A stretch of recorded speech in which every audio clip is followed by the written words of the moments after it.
မီးချစ်သားအာနန္ဒာဒီပွဲကြီးဟာငိုရတယ်ငိုရမယ်ပွဲမဟုတ်ဘူးလက်ခုပ်လက်ဝါးတီးပြီးတော့ပျော်ရမယ်ပွဲတဲ့ဟောသူတော်ကောင်းတွေကြတော့ဘာလို့ရမယ်ပွဲလဲ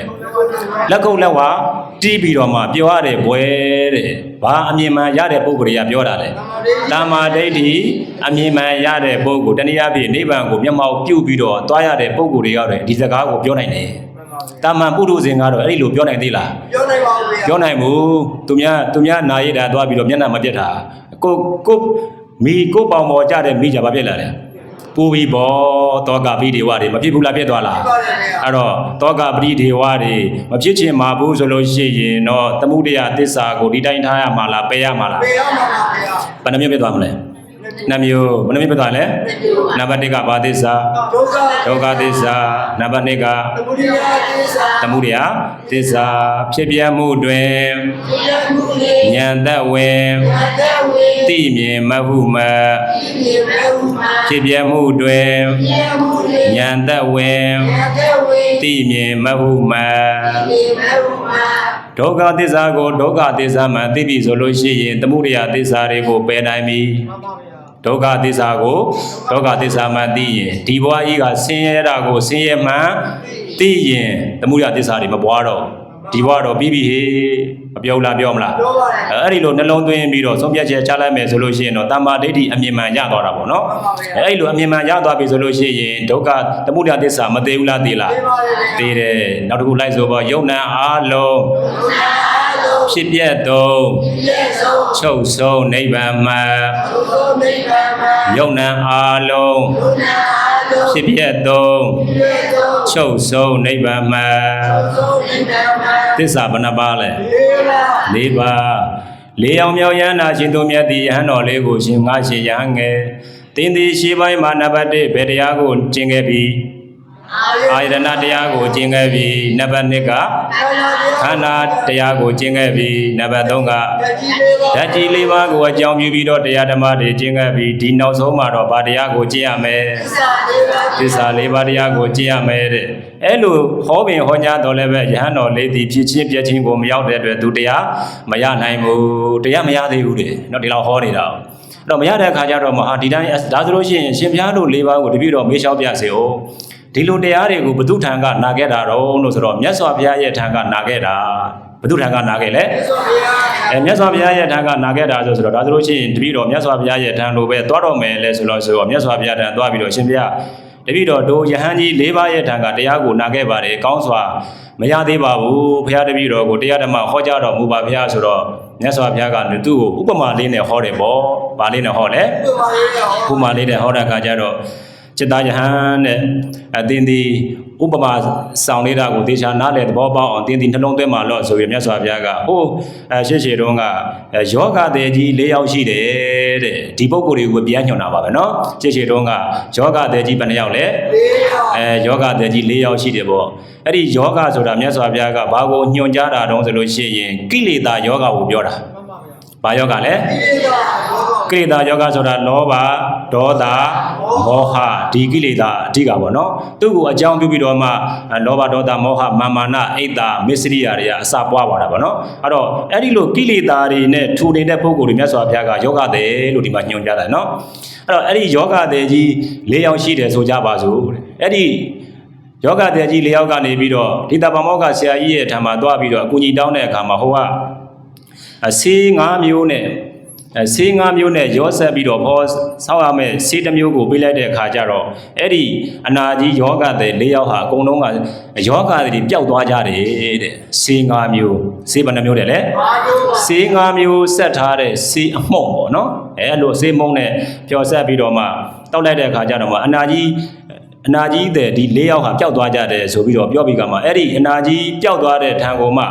တခြားသောပုဂ္ဂိုလ်တယောက်ကသူလည်းအဲ့ဒီလိုအနာကြီးယောဂတွေပျောက်ရှင်ပါတယ်ပျောက်ရှင်တဲ့အတွက်ကြောင့်မို့လို့အဲ့ဒီတယောက်ကရောက်လာတယ်သူ့ကိုညွှန်တာနော်သူ့ကိုပြန်ပြီးတော့ဥမာပြုတာအဲ့တော့ယောဂပျောက်တဲ့အခါမှာပထမတယောက်ကိုမေးတယ်ဒီလိုယောဂတွေပျောက်သွားတယ်ဆိုတာဘယ်လိုဆေးတွေကိုတောက်လို့ပျောက်တာပါလုံးပြန်ညွှန်ပါအောင်လို့ဆိုတော့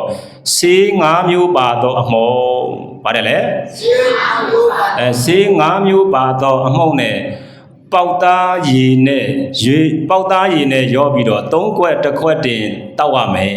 ပေါက်သားကြီးပါတယ်လေ ပေါက်သားရေးပါဗျာ 3 ခွက်တစ်ခွက်တင်ရောပြီးတော့တောက်ရမယ်တဲ့ဆေး5 မျိုးပါတဲ့အမှုန့်နဲ့နော်ပေါက်သားကြီးနဲ့ရောပြီးတော့တောက်ရမယ်လို့ပထမပေါက်ကညွှန်ပြတဲ့အခါမှာဟုတ်ပြီညွှန်တာတော့ဟုတ်ပြီပေါက်ပင်ဆိုတာဘလို့ဟာအရာလဲလို့မေးတယ်နော်ပေါက်ပင်ဆိုတာဘလို့ဟာလဲလို့မေးတဲ့အခါကျတော့ပထမပုဂ္ဂိုလ်ကပြောလိုက်တယ်ပေါက်ပင်ဆိုတာတဘိုးရဲတပေါင်းဖြစ်တဲ့အတွက်ကြောင့်မို့လို့ပေါက်ပင်ဆိုတာမဲမဲကြီးတဲ့ပေါက်ပင်ဆိုတာဘာတဲ့လဲအပင်ကမဲမဲကြီးပေါ့နော်အပင်ကမဲမဲကြီးလဲဆိုတော့သူ့ရှိကိုလာပြီးတော့အနာပြောက်လို့ပြောက်ညာလာတောင်းတဲ့အနာတဲ့ယောဂတဲ့ကသူဘာရှာလဲဆိုလို့ရှိရင်အပင်မဲတဲ့အပင်တွေကိုအကုန်လိုက်ခုတ်တယ်ဘာတွေလိုက်ခုတ်လဲ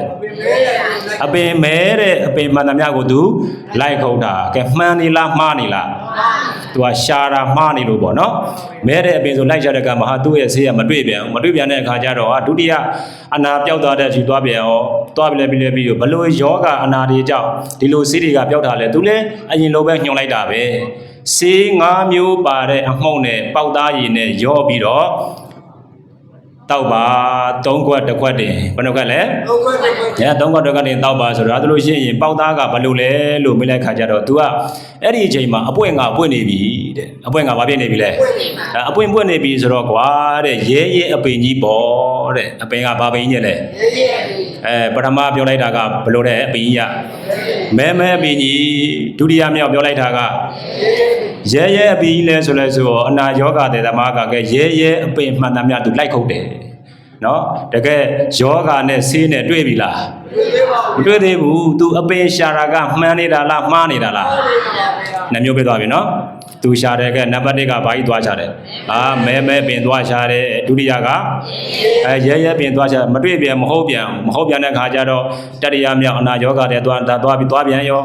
ကဲပြောပါဦးဘလို့ယောဂတွေကဘလို့ဆေးတွေနဲ့ပြောက်တာလဲဆိုတော့ဟာ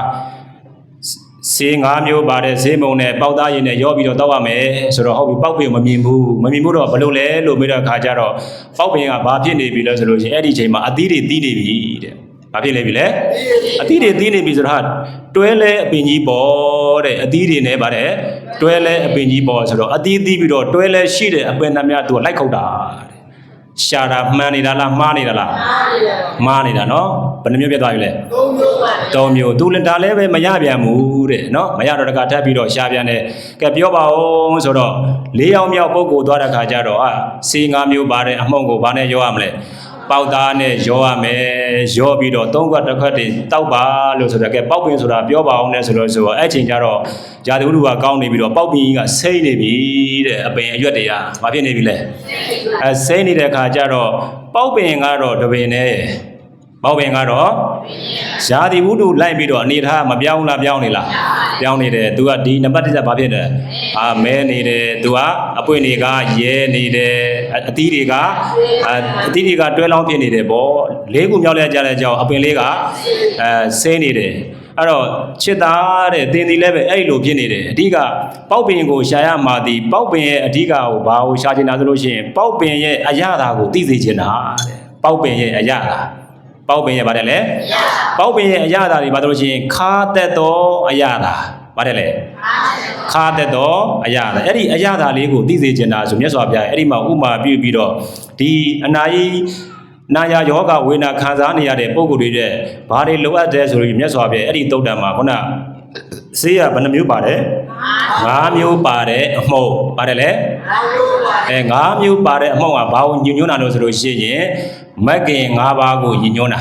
နော်နည်းနည်းတော့တရားနည်းနည်းနဲ့ဆိုင်တယ်နော်ဘာကိုညွှန်ညွှန်းတာလဲမဂ္ဂင်5 ပါးပါတယ်လေအဲ့ဒီမဂ္ဂင်5 ပါးထဲမှာဒီမှာတမ္မာဒိဋ္ဌိမဂ္ဂင်ပါတယ်နော်တမ္မာဒိဋ္ဌိအမြင်ဉာဏ်ရတဲ့မဂ္ဂင်ပါတယ်အဲ့တော့မဂ္ဂင်5 ပါးမပါဘူးလားပါလားမဂ္ဂင်5 ပါးပါတော့ဆေးအမှုန့်နဲ့တဲ့3 ခွက်တစ်ခွက်တင်ဘယ်လိုလဲ3 ခွက်တစ်ခွက်တင်ဆိုတဲ့နေရာမှာခုနကတော့ရှေးပိုင်းမှာပြောခဲ့တဲ့ဒီဟန်တော်လေးကဒီမှာဘာကိုရှုလဲအာယတနာပြီးရင်ခန္ဓာဓာတ်သစ္စာပြန်ပြောပါဦးအာယတနာခန္ဓာဓာတ်သစ္စာပြန်ပြောပါဦးအာယတနာခန္ဓာဓာတ်သစ္စာအဲ့ဒီအရာတွေကိုရှုတဲ့နေရာမှာ तू ကဖြစ်ပျက်ကိုမြင်အောင်မရှုနိုင်လို့တဲ့ဘာလို့မြင်အောင်မရှုနိုင်လို့လဲ ဖြစ်ပြက်ကိုမြင်အောင်ရှုနိုင်ပြီဆိုလို့ရှိရင်ခုန3ခွက်တစ်ခွက်တင်ဆိုတာ3ခွက်တစ်ခွက်တင်ဆိုတာတဲ့ဖြစ်ပြက်မြင်ဒီလိုပြောတာနော်ဖြစ်ပြက်မြင်ဖြစ်ပြက်မောဖြစ်ပြက်စောအဲ့လိုပြောတာနော်ဖြစ်ပြက်မြင်ဖြစ်ပြက်မောဖြစ်ပြက်စော3ခွက်တစ်ခွက်တင်ဆိုအဲ့လိုပြောတာပြန်ပြောပါဦးဖြစ်ပြက်မြင်ဖြစ်ပြက်မောဖြစ်ပြက်စောဟုတ်ပဲဆုံးသွားပြီဆိုလို့ရှိရင်သောတာပန်တက္ကတာကအနာဂယဟနာဖြစ်ပြီပေါ့နော်အဲ့လိုဖြစ်သွားပြီဆိုလို့ရှိရင်ဒီပုဂ္ဂိုလ်ဒီဘာညာရသွားပြီလဲတမ္မာဒိဋ္ဌိအမြင်ညာရသွားပြီဘာညာရသွားပြီလဲတမ္မာဒိဋ္ဌိအမြင်ညာရသွားပြီဖြစ်တဲ့အတွက်ကြောင့်မို့လို့ကိလေသာအနာယောဂါတွေမပြောက်ဘူးလားပြောက်သွားလားယဟန်တော်ဒီလည်းပဲဒီတရားဓမ္မကိုနာကြားပြီးတဲ့နောက်မှာကိလေသာအနာယောဂါတွေအကုန်လုံးကပျောက်ဆုံးသွားကြတယ်တဲ့နော်ဒါကြောင့်ဒီကနေ့ဒီတရားဓမ္မကိုနာကြားတဲ့အလုံးတော်သူတော်ကောင်းတို့ဒီလည်းပဲမိမိတို့ရဲ့အာတန်ရာမရှိရဘူးရရှိရမလားမြတ်စွာဘုရားညွှန်ပြလိုက်ပြီးခုနပြောခဲ့တဲ့ယဟန်တော်၄ပါးကိုဟောတာနံပါတ်1ကအာယတနာခန္ဓာဓာတ်သစ္စာပြောပါဦးကိုယ်နဲ့လိုက်ဖက်တဲ့တရားကိုရှုပါတယ်လေကိုယ်နဲ့လိုက်ဖက်တဲ့တရားကိုရှုလို့အဲ့ဒီလိုရှုပြီဆိုလို့ရှိရင်တခြားမှာရှုရတာလားခန္ဓာမှာရှုရတာလားကဲခန္ဓာမှာရှုပြီဆိုလို့ရှိရင်အဲ့ဒီခန္ဓာမှာရှိတဲ့ယုတ်တရားနံတရားတို့ဒီတိုင်းနေတာလားဖြစ်ပြီးတော့ပြတ်တာလားသူ့ကိုဖြစ်ပြီးတော့ပြတ်လို့ဘာသစ္စာလဲဒုက္ခသစ္စာဘာသစ္စာလဲဒုက္ခသစ္စာကိုဒုက္ခသစ္စာမှာသိလိုက်ပြီဆိုလို့ရှိရင်ဘာသစ္စာသိသွားမလဲသမုဒယသစ္စာသိသွားမယ်ဘာသစ္စာသိသွားမလဲသမုဒယသစ္စာသိသွားပြီဆိုလို့ရှိရင်တခြားဉာဏ်ရတာလားဘာဉာဏ်ရတာလဲမဉာဏ်ရတာဘာဉာဏ်ရလဲမဉာဏ်ရပြီဆိုလို့ရှိရင်និရောဓသစ္စာလို့ခေါ်တဲ့နိဗ္ဗာန်ကိုမျက်မှောက်မပြုတ်နိုင်ဘူးလားပြုတ်နိုင်လားပြုတ်နိုင်ရင်တော့ဦးဇင်းတို့တော်ကောင်းတို့တွေလိုလားနှစ်သက်တဲ့နိဗ္ဗာန်ကိုမျက်မှောက်ပြုတ်နိုင်တာပေါ့နော်ဒါကြောင့်မြတ်စွာဘုရားဟောကြားတဲ့ကိန္တုကောပမသုတ်တန်ထဲမှာပေါက်ပင်ဥပမာအတိုင်းပါပဲကိုနှစ်သက်ရာတရားဓမ္မတွေကိုရှုပြီးတော့မှအဓိကလုံရင်းကိုရောက်ပြီးတော့ဖြစ်ပြက်မြင်ဖြစ်ပြက်မောဖြစ်ပြက်စောအဲ့ဒီကြောင့်ထိရမှာနော်ပြန်ပြောပါဦးပါတယ်လေဖြစ်ပြက်မြင်ဖြစ်ပြက်မောဖြစ်ပြက်စောမြင်အောင်လဲကြည့်ရမယ်မောအောင်လဲပဲရှုရမယ်မောအောင်လဲပဲရှုအောင်ခန္ဓာကိုယ်ကြီးကိုမောအောင်လဲရှုအောင်မယ်နော်ဒါဖြစ်ပြက်ကိုမြင်အောင်လဲရှုရမယ်မောအောင်လဲရှုရမယ်ဆုံးအောင်လဲရှုရမယ်အဲ့ဒါဆိုလို့ရှိရင်တော့ဘဝခန္ဓာတွေဟာဇက်မသိဘူးလားသိလားခန္ဓာဇက်သိမ့်မယ်အပယ်လေးပါးတကားကလည်းလွတ်မြောက်မယ်ဘဝကလေးကလည်းပဲတည်မြဲသွားမယ်ပေါ့နော်ဒါကြောင့်မလို့အလုံးတော်တော်ကောင်းတို့တွေဟောနာတိဒုက္ခဘေးကနေပြီးတော့လွတ်မြောက်နိုင်ကြပါစေလို့ဇာနာပြုကဖြစ်ပါဏိနောတတဝမန္တမြတို့သည်ကောမကင်္စလမ်းစိုးလမ်းယုတ်ကို၎င်းဝင်ကင်္စလမ်းကောက်လမ်းယုတ်ကို၎င်းဝေဝေစေတဝါရှောင်းရှားပဲခြင်း၍ဥဆုံးဖြောင်းမလာစွာသောဥဆုံးဖြောင်းမလာစွာသောမဂ္ဂလံခရီးသို့ရန်တုလိုက်သွားနိုင်ကြပါစေအဟိံစာတရားဟော